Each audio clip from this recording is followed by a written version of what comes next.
Hello students, आप सबको अपने चैनल में स्वागत करती हूँ। आज का ये वीडियो क्लास 12 का सेंटअप एग्ज़ाम जो हो रही है 19/11/2025 को, तो उसी का हम क्वेश्चन हल करेंगे। यानी कि 12 का ये केमिस्ट्री सेकंड टाइम में 19 को ही हुआ था, है ना। 19 बुधवार को। तो इसका फर्स्ट टाइम में जो फिजिक्स को हुआ था उसका हम ऑब्जेक्टिव हल किए हैं। सेकंड टाइम में केमिस्ट्री हुआ है 12 का, उसका हम ऑब्जेक्टिव आज हल करेंगे। ठीक है। तो इस केमिस्ट्री का जो सेंटअप एग्ज़ाम में पूर्णांक है वो टोटल 70 है, जिसमें से क्वेश्चन का पैटर्न है जो 2 खंडों में बटा हुआ है। ठीक है ना। पहला सेक्शन में है ऑब्जेक्टिव टाइप क्वेश्चन, जिसमें से 1 से 70 क्वेश्चन जो है वो एमसीक्यू है, यानी कि मल्टीपल क्वेश्चन। ठीक है। 4 ऑप्शन है, एक ऑप्शन चूज करना होता है, जो प्रत्येक प्रश्न 1 अंक का होगा और 70 में 35 क्वेश्चन बनाना है। ठीक है। तो इसमें से 35 नंबर हो गया। और सेक्शन बी में लॉन्ग आंसर टाइप है और शॉर्ट आंसर टाइप है। शॉर्ट आंसर टाइप में 10 क्वेश्चन बनाना होता है, जिसमें से प्रत्येक प्रश्न जो है वो 2 अंक का है। तो इस प्रकार यहाँ पर 20 अंक मिलेगा। उसके बाद लॉन्ग आंसर टाइप में 3 क्वेश्चन बनाना होगा, जिसमें से प्रत्येक प्रश्न जो है वो 5 अंक का। तो 15 15 और इधर 20 35 और इधर ऑब्जेक्टिव 35। ठीक है ना। तो पूर्णांक कितना हो गया टोटल 70 और 30 जो है वो प्रैक्टिकल का होगा। ठीक है ना। तो आज हम सेक्शन ए यानी कि 1 से 70 तक क्वेश्चन को हल करेंगे ऑब्जेक्टिव। यदि आप एग्ज़ाम दिए हैं तो आप आंसर मिला लीजिए, या फिर आप क्लास 12 का केमिस्ट्री किसी भी एग्ज़ाम की तैयारी कर रहे हैं तो ये आपके ऑब्जेक्टिव क्वेश्चन काफ़ी हेल्पफुल होगा। तो चलिए बिना देरी के शुरू करते हैं। क्वेश्चन नंबर 1, फलक केंद्रित घनाकार इकाई सेल में पैकिंग गुणांक है ना। तो इसका घनाकार इकाई सेल में पैकिंग गुणांक क्या होगा? तो इसका सही आंसर होगा 0.74, एक का सी नंबर। फिर ये 2, निम्नलिखित में कौन धात्विक ठोस है? धात्विक कौन ठोस है? तो इसका सही आंसर होगा पीतल। पीतल क्या है? यह तांबा, है ना, तांबा और जस्ता का। ठीक है। ये इसका मिश्र धातु है पीतल। तो एक धात्विक ठोस है, बाकी जो है वो धात्विक ठोस नहीं है, प्लास्टिक, हीरा और ग्रेफाइट। फिर ये 3 नंबर, रवा में जब इलेक्ट्रॉन ऋणायन के खाली स्थान दखल कर लेता है तब कौन सा दोष होता है? ठीक है। तो इसका सही आंसर हो जाएगा कि एफ केंद्र में यही दोष होता है। फिर ये question number 4, sodium chloride crystal की संरचना होती है, मतलब NaCl क्रिस्टल की संरचना किस प्रकार की होती है? तो इसका सही आंसर हो जाएगा ये फलक केंद्रिक, है ना, बी नंबर। फिर है 5 नंबर, एजियोट्रॉपिक मिश्रण है क्या है? एजियोट्रॉपिक मिश्रण जो है क्या है? 2 ठोस का मिश्रण जो अलग तापक्रम पर उबलता है, या फिर जिसका आंशिक आसवन हो सकता है एक निश्चित तापक्रम पर उबालने वाला मिश्रण। तो एजियोट्रॉपिक मिश्रण जो है वो एक निश्चित तापक्रम पर उबलने वाला मिश्रण है। ठीक है। 5 का डी नंबर। फिर ये 6 नंबर, निम्नलिखित में कौन राउल्ट के नियम से ऋणात्मक विचलन प्रदर्शित करता है? राउल्ट नियम के से ऋणात्मक विचलन प्रदर्शित करता है, तो इसका सही आंसर हो जाएगा ए, CHCl3, यानी कि क्लोरोफॉर्म और एसीटोन। ये CH3CO CH3 ये एसीटोन को फार्मूला है। क्लोरोफॉर्म और एसीटोन 6 का ए नंबर। फिर ये 7वां नंबर, शुद्ध जल की मोलरता होती है। शुद्ध जल की मोलरता कितनी होती है? ये 55.55 mm। ठीक है, मोलरता। फिर क्वेश्चन नंबर 8, निम्नलिखित में किसका समप्रासरी दाब सबसे अधिक होता है? किसका समप्रासरी दाब सबसे अधिक होता है? तो इसका सही आंसर हो जाएगा सी, 1 ml विलियन का। ठीक है, उसका सबसे समप्रासरी दाब अधिक होता है। फिर 9 नंबर, मोलल अवनमन स्थिरांक को निम्नलिखित में किसके द्वारा व्यक्त किया जाता है? तो इसका सही आंसर हो जाएगा डी, है ना। फिर है 10वां नंबर, एक वायुमंडल दाब पर वह तापक्रम जिस पर किसी पदार्थ का ठोस एवं द्रव दोनों अवस्थाएं साम्य रहती है उसे कहते हैं। उसे क्या कहते हैं कि जब दोनों ठोस एवं द्रव दोनों अवस्था में साम्य रहती है तो उसको कहते हैं उसको हिमांक और गलनांक, है ना। गलनांक और हिमांक दोनों अवस्था में क्या है, साम्य में रहती है। तो इसका सही आंसर हो जाएगा डी नंबर, ए और सी, 10 का डी। फिर है 11 का, विद्युत अपघटय वह पदार्थ है जो, विद्युत अपघटय क्या पदार्थ है जो विद्युत धारा का कुचालक है, गर्म करने पर विघटित हो जाता है या फिर प्रकृति में अम्लीय होता है। तो इसका सही आंसर हो जाएगा डी, कि जल में घुलने पर आयन में विघटित हो जाता है। ये विद्युत अपघटक पदार्थ है, ठीक है। फिर 12 नंबर, कि जब विद्युत धारा को AlCl3 के जलीय घोल से प्रभावित किया जाता है तो 13.5 GAl मुक्त होता है। तो आवेश की मात्रा क्या है, इसका सही आंसर हो जाएगा ए नंबर, 1.5 F। फिर है 13 नंबर, तनुता बढ़ाने पर विशिष्ट चालकत्व, मीन्स तनुता बढ़ाने पर विशिष्ट चालकत्व क्या होता है, बढ़ता है, घटता है या फिर स्थिर रहता है। तो इसका सही आंसर हो जाएगा कि घटता है। फिर है 14 नंबर, निम्नलिखित में किसका उपयोग लवण सेतु में होता है ना, सॉल्ट ब्रिज में किसका उपयोग होता है। तो इसका सही आंसर हो जाएगा KCl।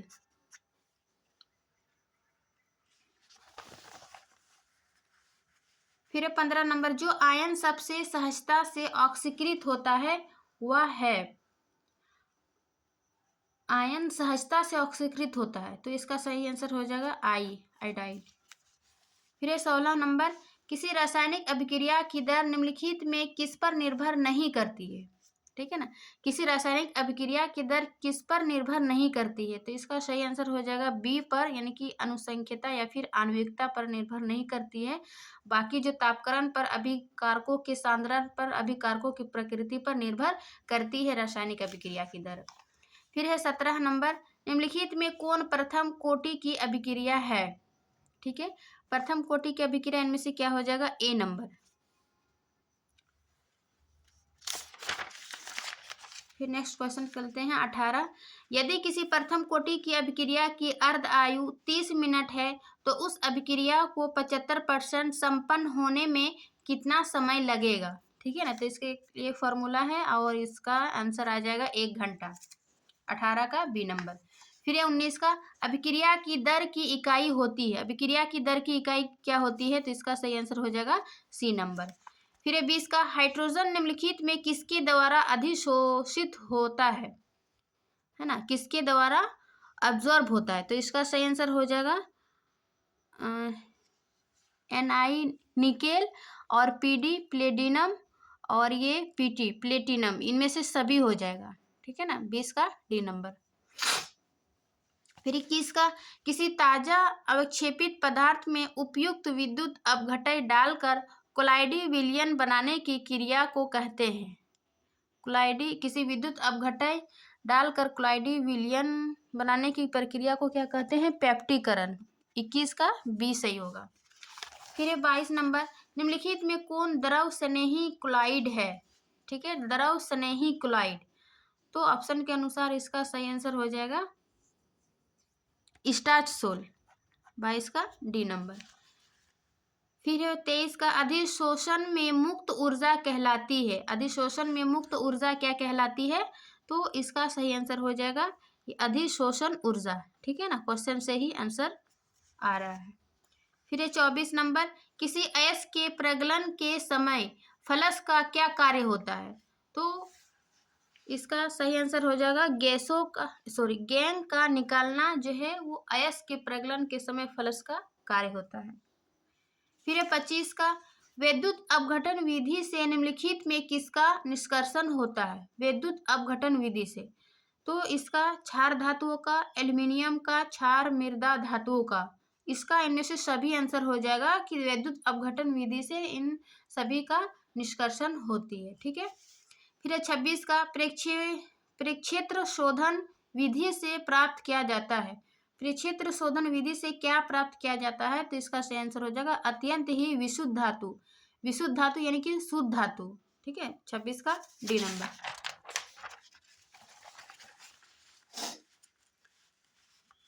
फिर 27 नंबर, निम्नलिखित में किस धातु का निष्कर्षण निक्षालन विधि से किया जाता है? ठीक है, किस धातु का निष्कर्षण जो है वो निक्षालन विधि से किया जाता है?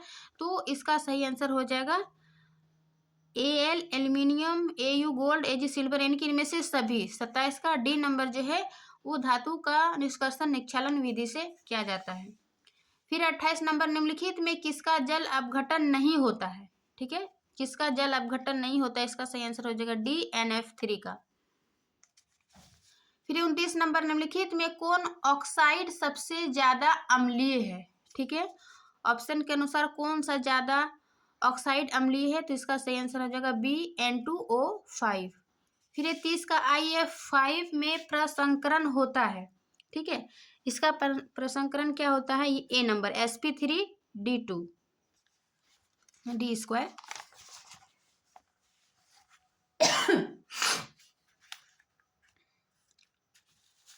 फिर 31 का, निम्नलिखित में कौन अनुचुंबकीय है? ठीक है, ऑप्शन के अनुसार कि कौन अनुचुंबकीय है? तो इसका सही आंसर हो जाएगा ClO2। फिर है 32 का, सबसे हल्की एवं अज्वलनशील गैस है? सबसे हल्की एवं अज्वलनशील, देखिए हाइड्रोजन तो सबसे हल्की है लेकिन ये अत्यधिक ज्वलनशील है। ठीक है ना, ये क्या हो जाएगा? अत्यधिक ज्वलनशील। इसके बाद हीलियम हल्की है लेकिन जो है ये अज्वलनशील है। तो इसका सही आंसर हो जाएगा 32 का सी। जबकि AR यानी कि आर्गन और Rn ये क्या है? उत्कृष्ट धातु है। ठीक है ना, उत्कृष्ट धातु, भारी और उत्कृष्ट धातु होता है। जबकि हाइड्रोजन सबसे हल्की लेकिन ज्वलनशील और हीलियम हल्की है लेकिन अज्वलनशील गैस है। तो 32 का सी सही होगा। फिर है 33 का, XeF2 की संरचना है। ठीक है, इसकी संरचना कैसी है? तो इसका सही आंसर हो जाएगा लीनियर यानी कि रेखीय है।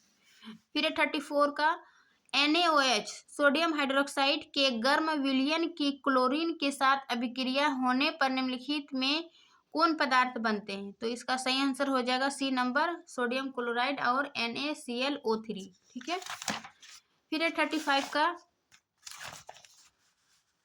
निम्नलिखित में कौन धनात्मक ऑक्सीकरण अवस्था प्रदर्शित नहीं करती है? ठीक है, कौन धनात्मक ऑक्सीकरण अवस्था प्रदर्शित नहीं करता है? तो इसका सही आंसर हो जाएगा F2, ये ऋणात्मक अवस्था प्रदर्शित करती है।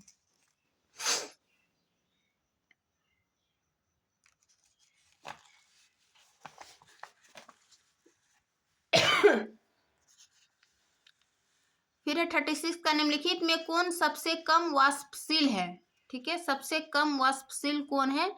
तो इसका सही आंसर हो जाएगा H2O हाइड्रोजन।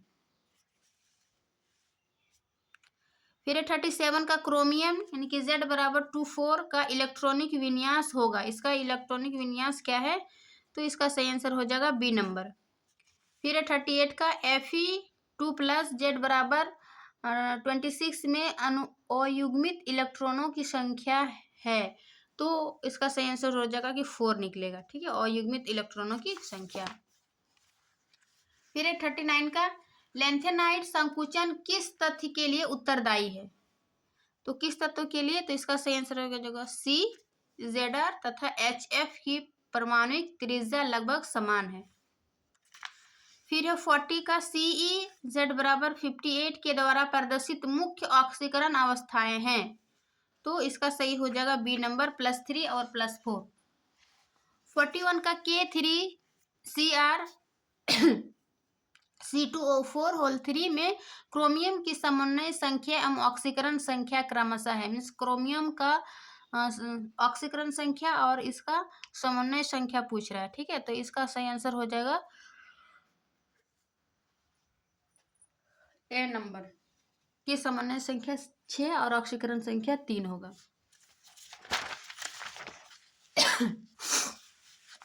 फिर 42 का, K3Al C2O4 होल 3 का IUPAC नेम क्या होगा? तो 42 का सही आंसर हो जाएगा डी नंबर, ये इसका IUPAC नेम होगा। फिर 43 का AgClNH4OH के घोल में निम्नलिखित में किसके निर्माण के कारण घुलता है? तो इसका सी नंबर हो जाएगा AgN3(Cl) के कारण। फिर 44 का निम्नलिखित में कौन अष्टफलकीय जटिल यौगिक है? ठीक है, 44 का हो जाएगा ए नंबर। फिर 45 का निम्नलिखित में किसकी अभिक्रिया शुष्क ईथर में मैग्नीशियम से कराने पर ग्रिग्नार्ड अभिकर्मक बनता है? ठीक है, तो इसका सही आंसर हो जाएगा सी। फिर 46 का ये जो रिएक्शन दी हुई है अभिक्रिया C2H5Br है ना, KCN जब अभिक्रिया करते तो जल अपघटक और HCl में क्या बनता है? तो इसका सही आंसर हो जाएगा कि प्रोपेनोइक अम्ल बनता है, 46 का सी नंबर। फिर 47 का एल्किल हैलाइड का उपयोग निम्नलिखित में किसे बनाने में होता है? ठीक है ना, एल्काइल हैलाइड का, तो इसका सही आंसर हो जाएगा एल्केन, एल्किन, एल्कोहल, यानी कि इनमें से सभी इसको जो बनाने में उपयोग होता है एल्काइल हैलाइड का। फिर 48 का एल्किल हैलाइड की यानी कि एल्काइल हैलाइड की घटती अभिक्रिया का क्रम है ना, घटती अभिक्रिया का क्रम है यानी सबसे अधिक, तो इसका सी हो जाएगा, 48 का सी। फिर 49 का बीटन टू ऑल है एक, ये एक क्या है? तो यह एक सेकेंडरी अल्कोहल है, 49 का बी नंबर। फिर 50 परिशोधित स्पिरिट में होता है, ठीक है ना, तो क्या होता है इसमें? तो 95.5% अल्कोहल होती है रिफाइंड स्पिरिट में। फिर 51 का निम्नलिखित में कौन एल्कोहल ल्यूकस अभिकारक में सबसे तीव्र गति से अभिक्रिया करता है? तो 51 का सही हो जाएगा सी नंबर, है ना, ये सबसे तीव्र गति से अभिक्रिया करती है। फिर 52 का निम्नलिखित में कौन सरल ईथर है? ठीक है, सरल ईथर, तो इसका सही आंसर हो जाएगा C number, either, either group है ये O, ठीक है, CH3CH2O CH2CH3। फिर 53 का टोलेन अभिकर्मक निम्नलिखित में किसका अमोनिया घोल है? ठीक है, टोलेन अभिकर्मक निम्नलिखित में किसका अमोनियम घोल है? तो 53 का सही हो जाएगा सी नंबर, AgNO3। फिर 54 का कैल्शियम एसीटेट एवं कैल्शियम फॉर्मेट के मिश्रण को गर्म करने पर बनता है, तो क्या बनता है गर्म करने पर? इसका सही हो जाएगा डी, CH3CHO। फिर 55 का CH3CH है ना, CH3CHO का IUPAC नेम क्या होगा? तो इसका हो जाएगा 2-मेथाइल प्रोपेनॉल, है ना, 2 ग्रुप है, 2-मेथाइल प्रोपेनल। 56 का निम्नलिखित में कौन यूरोट्रोपिन है ना, कौन यूरोट्रोपिन है? तो इसका सही हो जाएगा डी का, 56 का। फिर नेक्स्ट क्वेश्चन 57, सॉरी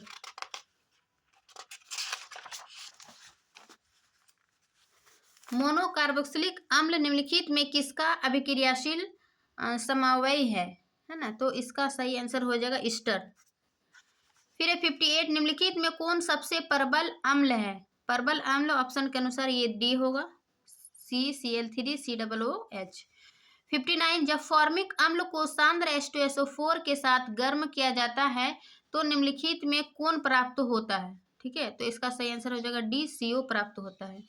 फिर 60 का एसिटामाइड की अभिक्रिया Br2 है ना KOH से कराने पर प्राप्त होता है, क्या प्राप्त होता है? तो इसका सही आंसर हो जाएगा बी, मेथाइल एमीन। 61 का निम्नलिखित में किसकी अभिक्रिया एसिटिक अम्ल से कराने पर एसिटाइल क्लोराइड प्राप्त नहीं होता है? ठीक है, तो इसका सही आंसर हो जाएगा ए नंबर, CHCl3। फिर 62 का गैब्रियल थैलिमाइड संश्लेषण का उपयोग निम्नलिखित में किसे बनाने में होता है? ठीक है, तो इसका सही आंसर हो जाएगा ए, प्राइमरी एमीन, ये प्राइमरी, सेकेंडरी, टर्सरी, ये इसका सिंबल है। फिर 63 का एक कार्बोहाइड्रेट में उपस्थित रहता है, एक कार्बोहाइड्रेट में क्या उपस्थित रहता है? तो कार्बन, हाइड्रोजन और ऑक्सीजन, ये सभी कार्बोहाइड्रेट में उपस्थित है। ठीक है, फिर नेक्स्ट क्वेश्चन 64, ग्लूकोज एवं फ्रुक्टोज। ग्लूकोज एवं फ्रुक्टोज क्या है? क्रियाशील समवाय है या फिर प्रकाशीय स्थान या फिर श्रृंखला? तो इसका सही आंसर हो जाएगा कि क्रियाशील समवाय यानी कि आइसोमेरिज, फंक्शनल आइसोमेरिज। ठीक है, 64 का बी। फिर 65 का, कॉड लीवर तेल में निम्नलिखित में कौन उपस्थित रहता है? कॉड लीवर तेल में निम्नलिखित में कौन उपस्थित रहता है? तो इसका सही आंसर हो जाएगा सी, विटामिन ए।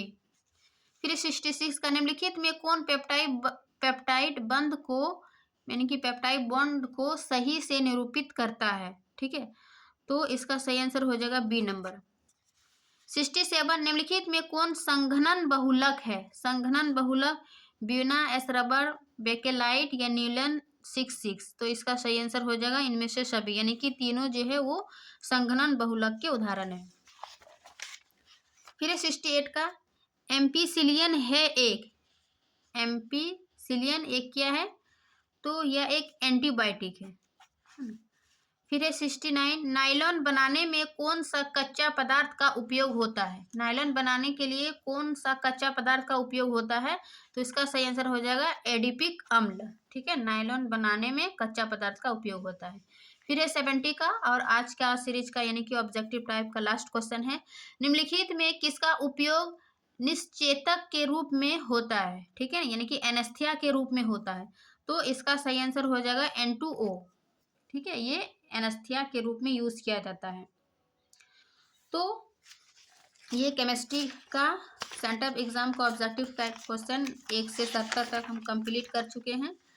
ठीक है, इससे पहले फिजिक्स का जिसने नहीं देखे है वो चैनल पर प्लेलिस्ट बना हुआ है, वहां से आप देख सकते हैं। तो आशा करती हूँ आज का ये वीडियो अच्छी लगी होगी। अच्छी लगी तो लाइक एंड सब्सक्राइब जरूर करिए। मिलते हैं इसके नेक्स्ट वीडियो में, यानी कि फिजिक्स केमिस्ट्री हो गया, बायो वाले वीडियो में। तो बायो को जो है हम बिल्कुल डिटेल एक्सप्लेनेशन करेंगे। ठीक है ना, तो मिलते हैं नेक्स्ट वीडियो में, तब तक के लिए थैंक यू।